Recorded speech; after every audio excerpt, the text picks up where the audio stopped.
4 minutes. That's how long a Mexican Navy vessel sailed before its deadly collision onto the bridge on Saturday night. 2 crew members on board were killed, 20 more were injured, and 2 of them remain in critical condition.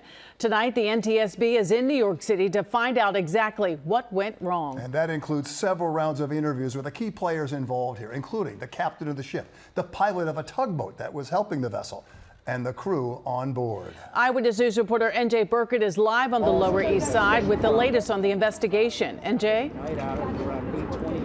And right, Sade, Safety Board investigators have examined the wreckage. They've examined the bridge. But as Bill mentioned a moment ago, there are a number of people they need to talk to. At this point, they have yet to interview anyone involved. Of course, that will come soon enough. So far, what they know is what they see, and that is a massive ship accelerating backwards into the bridge. Was it a mechanical problem, or did somebody make a mistake?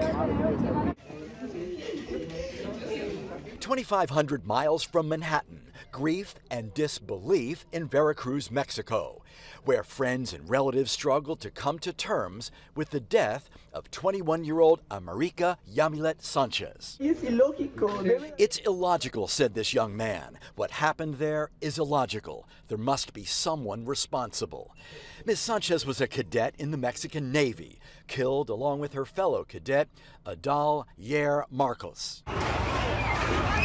Both tumbled to their deaths when their 300-foot training ship slammed into the Brooklyn Bridge. The vessel's 3 wooden masts snapping one by one like toothpicks against the bridge. The crash left dozens of sailors hanging by their harnesses more than 100 feet in the air. 22 were injured, and 2 remained hospitalized this afternoon.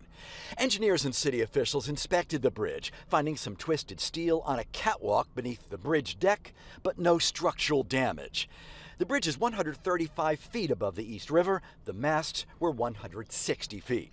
Members of the National Transportation Safety Board examined the bridge and inspected the ship. Cuauhtémoc is used by the Mexican Navy to train its finest cadets. It left the South Street seaport on Saturday night after 3 days here in New York. The crew members in ceremonial formation atop the ship's rigging. But instead of heading south, the ship would power backwards directly into the bridge. Investigators said the currents were minimal and the winds were moderate. Why the vessel would accelerate in the wrong direction is a crucial question for investigators. We are going to be accessing all the different electronic data to determine at what point the vessel began accelerating. We do have a bit of time where it was maintaining a constant speed of about 2.3 knots, and then the speed began to increase.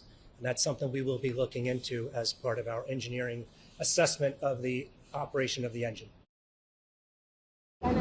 Well, the NTSB does not speculate on these types of incidents so early in the investigation, but I did speak today to a maritime expert who says it's either human error or some form of mechanical failure. We'll give you his theories coming up on Eyewitness News at 6 o'clock tonight. For now, we're live on the Lower East Side. NJ Burkett, Channel 7, Eyewitness News.